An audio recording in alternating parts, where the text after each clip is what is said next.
Hello everyone, কেমন আছো সবাই? আশা করি সবাই খুব ভালো আছো আর আমরাও খুব ভালো আছি। চলে এসেছি একটা নতুন ভিডিও নিয়ে। তো সকাল সকাল ভিডিওটা ঠাকুর ঘর থেকে শুরু করছি। আর আজকে দেখো কত ফুল ফুটেছে আমাদের গাছে। তো ফুল নিয়ে আর বেশি ফুল থাকলে পুজো দিতে খুব ভালোই লাগে।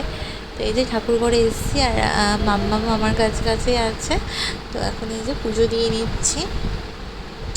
আর সকালে ঘুমতে ঘুরতে পুজো দিতে বলে মনটা খুব শান্তি লাগে, ভালো লাগে।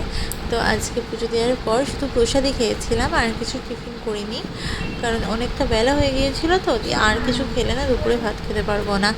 আর এই পেয়ারাটা দেখেছো, আমাদের বাড়ির গাছের পেয়ারা, একটু কেমন পাখিটা খেয়ে নিয়েছে। এটা ঠাকুরকে দেবো বলে নিয়ে এসেছিলাম, কিন্তু না দিতে পারিনি, পাখিটা খেয়ে নিয়েছে না, দেওয়া যায় ওটা দেওয়ার জন্য দিইনি।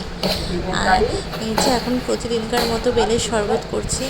আর এই সময় আমাদের বাড়িতে প্রতিদিন বেলের শরবত হবেই হবে। বাবা খায় ডেলি আর আমরা সবাই খাই।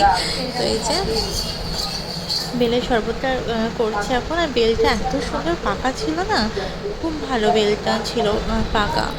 আর একটা বেল করছিলাম, ওটা একটু কাঁচা ছিল। এই মাসি বললো যে এই বেলটা করো না, এটা একটু ফাটা আছে। আর মাসি অনেকগুলো বেল নিয়ে এসেছিলো, নিয়ে সেখান থেকে একটা বেল নিলাম, দিয়ে এবার বেলের শরবতটা করে দেবো।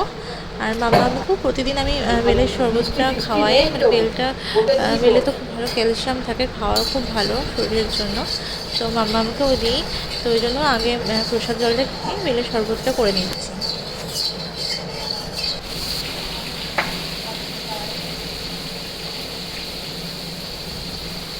আর মাসিও দেখো ওখানে দাঁড়িয়ে প্রসাদ দিয়েছি মাসিকে, মাসিও প্রসাদটাই খাচ্ছে।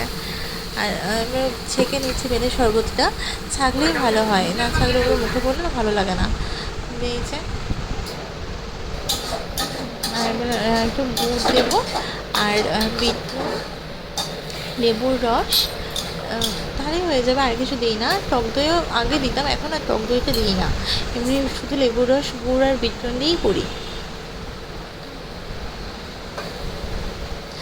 আর এই বেলের শরবতটা গরমের সময় যা খেতে লাগে না, ঠান্ডা ফ্রিজে রাখলে তো আরও ভালো লাগে, কিন্তু ফ্রিজে রেখে খায় না, যদি ঠান্ডা লেগে যাবে ওই জন্য। তো এমনিই খাই, তাও খুব ভালো লাগে। তোমরা কারা কারা খাও বেলের শরবত জানিও কমেন্টে।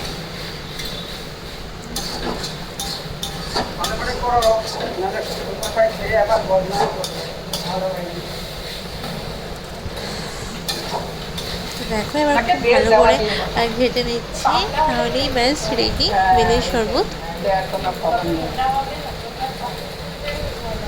দেখো ফাইনালি ডান বেলের শরবত। চলো টাটা।